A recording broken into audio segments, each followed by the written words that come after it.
morning, or depending on when you're watching this, good afternoon, good evening, or good night. My name's Ross, and as always told, out of Voice Radio. So today, we're going to start a project that is probably going to take the better part of a year, and probably end of about 10 hours worth of videos.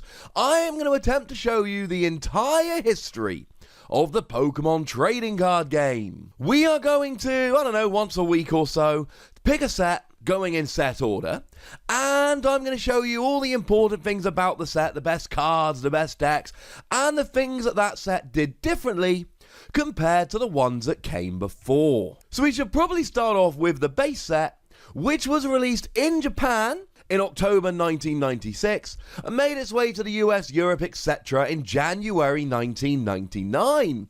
Although it is worth noting that it didn't actually see wide release until March, April time. A lot of stores are very reluctant to sell the game at first. Now this was actually made by Wizards of the Coast, not by the Pokemon Company.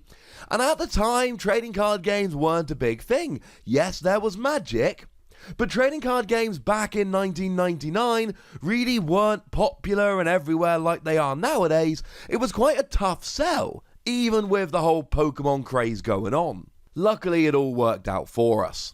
Now, one of the weirdest things about the base set is that we actually ended up getting 4 different types of printing. Is that the right way to put it? So we had first edition, which you can tell because of the whole first edition symbol. And we had shadowless. Shadowless just means there's no little shadow around the border. Now, these were the rare ones. These sold out rather quickly. And then we were left with the unlimited print. The unlimited print is what the vast majority of the cards were.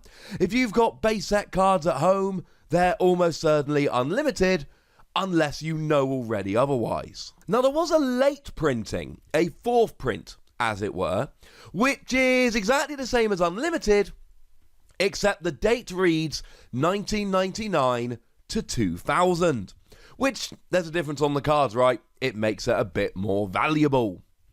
Now, there were 102 cards in the set, and they were split into 3 different types of cards. We had Pokemon cards, trainer cards, and energy cards.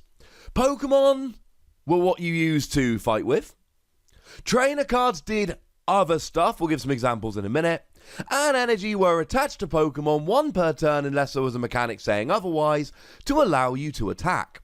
Now, we did actually have special energy in the base set, though there was only the 1.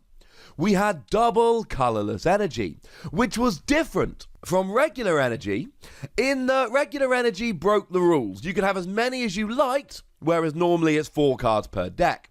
Well, double colourless energy was 4 copies in your deck, no more. But it was also 2 energy in 1, so, you can probably see why. And back in the base set, we didn't have all of the types we have nowadays. There were obviously colourless Pokemon, and then we had fighting, fire, grass, lightning, psychic, and water. Different types were introduced over the years. We will hit them as we come to them in this series. Incidentally, this is only going to be a series if it proves popular enough, if people watch it. If people don't want it to be a series, we'll just cut it off. But if people are into this kind of stuff, please do let me know. Make sure you watch the video, share with your friends, and we can go through every expansion that's ever been released. Now, one thing that was very strange is that of the 102 cards, there was actually a card that never made it into booster packs. You see, Machamp only ever actually made its way into the 2-player starter set. Now, there were a couple little exceptions to this. There was a version with a slightly different holofoil pattern in the 2-player CD-ROM starter set, which was released a little bit later. And there was also Trainer Deck A, that was basically a prototype deck that was given to leagues before the TCG launched in North America, but it was again a different type of card, and it had a different border, and Trainer Deck A was printed on the back, and let's just say it's become a rather rare card indeed. So Machamp couldn't actually pull from booster packs, and it meant that essentially there wasn't an unlimited print of it. The Trainer Deck A version didn't have a first edition symbol, but it doesn't really count. So a lot of people go, oh, I've got a first edition Machamp, that must be worth something. No.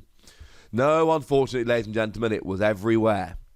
Now, in terms of the most sought-after cards in the set, we really are looking at the Stage 2s. Charizard, by far, the biggest, baddest, most important card in the set, purely in terms of value, collectability, and how much people actually wanted it. Blastoise and Venusaur, because they were the Stage 2 evolutions of the first partner Pokemon, were also very popular, but back in the day, nobody could escape the pull of Charizard, and I'm sure if you found your way to this video, you were at least tangentially aware that the Charizard craze was real. But speaking of Stage 2s, one of the weird things about this set is that there were actually several incomplete evolution lines. Several Pokemon didn't actually finish evolving. So we had a Haunter in the base set, but there was no Gengar. A Dragonair, but no Dragonite. A Coughing, but no Wheezing, and a couple of others. Pokemon that would, in either Jungle or Fossil in the next 2 sets, would get their evolutions. But it actually took the first 3 sets to complete all of these evolution lines. In the base set, there were plenty of Pokemon that could evolve, just not using the cards that were in the base set. Now, the best cards in the set, the best cards in terms of Pokemon, really were basic Pokemon. And we're really talking Hitmonchan and Electabuzz. Now, you've got to remember that the standards of power and HP, etc. back then were very, very different. But Hitmonchan came along being able to do 20 damage for a single energy, and Electabuzz came along being able to do 10 damage for 1 energy, but causing paralysis on a coin flip, and then 40 damage for 2 energy if you flipped their heads. If you flipped tails, it was 30 to them, 10 to you. And it doesn't sound like a huge amount, but we had plus power at the time, which let you do more damage, and we actually had Gust of Wind, which allowed you, as often as you like, to just play Gust of Wind and pull one of your opponent's Pokemon from their bench into the active. One of the things that's important to note about the base set is that there was no difference between the different types of trainer cards. Nowadays, we've got items and tools and stadiums and supporters with all kinds of different rules. Back then, they were all just trainer cards. So something like Professor Oak, for instance, which was a fantastically powerful card, just let you discard your hand and draw 7 cards, was just a trainer card that you could play as often as you like. Now, this has since been reprinted as a supporter card multiple times. Professor Sycamore, Professor Juniper, and it's coming back again in the near future. But back then, it was often as you like. Nowadays, we go, right, well, if you're going to play this, it's a supporter, it's once during your turn, and then you cannot play any other supporters. Back then, it was go nuts as often as you gosh darn well like. And really, the lasting legacy of the base set was just these super powerful trainer cards. Maybe the most jarring of which were energy removal and super energy removal. These kind of broke the game. So energy removal came along and just allowed you to discard an energy from one of your opponent's Pokemon. That was silly. Then we added it up with super energy removal, and super energy removal let you discard 1 energy from one of your Pokemon, and then 2 energy from one of your opponent's Pokemon. And that basically said, ha ha ha, don't even try and get any energy on your Pokemon, because the moment you get any energy on your Pokemon, I'm just going to get rid of it, which is why single energy attackers like Hitmonchan and Electabuzz did so well, because they didn't need to stash lots of energy on. The other trainer cards we had really did just revolve around draw. Bill just let you draw 2 cards, as essentially a current item card. Professor Oak let you discard your hand and draw 7. Computer Search let you discard any 2 cards from your hand to search for any card. Item Finder let you discard any 2 cards from your hand to pull one of these super powerful cards back. And between these 4 cards, you really did just have access to any card you wanted pretty much all the time. And in terms of best decks, it really was Haymaker that was the best one. This was a deck that revolved around Hitmonchan and Electabuzz. I made a video about it, I'll pop a link in the description.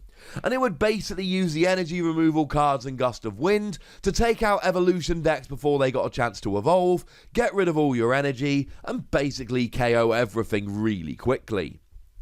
There were a couple of other decks that could almost stand up, probably the most prominent of which was the Blastoise Rainmaker deck, which would use Blastoise's Pokemon power to attach water energy to your Pokemon as often as you like, and then you would be able to essentially just try and get around these energy removal cards while using powerful water Pokemon like Blastoise itself to get a bit of damage going, although a lot of the best partners for it did come in later sets. There was an Alakazam deck as well, which revolved around trying to frustrate your opponent so they couldn't take KOs, and then moving damage from one of your Pokemon to another. In the base set, you could use Chansey with its monstrous 120 HP on a basic to essentially soak up damage, and then get rid of all of that damage using cards like Pokemon Center. But this was another one of those decks that really came into its own when it got cards like Mr. Mime a little bit further down the line. So there we go, ladies and gentlemen, that was the base set, what you need to know about it, and as long as this video is popular enough and as long as people want me to continue this series, we'll be back rather shortly to take a look at the Jungle expansion, which was the second Pokemon trading card game set we ever had. For now, I'd like to know your memories of the Pokemon trading card game in the base set. Did you collect back then? Did you play back then? Have you gone back to play any legacy games? Tell me what you think about it. Go nuts in the comment section, but please do remember the rule. Be nice, would ya? And then make sure you like this video, subscribe to this channel, follow me on Twitter at TheWassy, and Twitch for some live action at twitch.tv/PTCGRadio. If you want to support the channel, get some bonus podcasts and all that good stuff, head on over to patreon.com/PTCGRadio, where you can do exactly that. And please do make sure you're checking out youtube.com/WassyPlays, where we talk about a whole bunch of games that don't even have any Pokemon in. But by far the most important thing, as always, look after yourselves till next time, would ya? Thank you very much for watching. My name's Ross, and you've been watching PTCG Radio.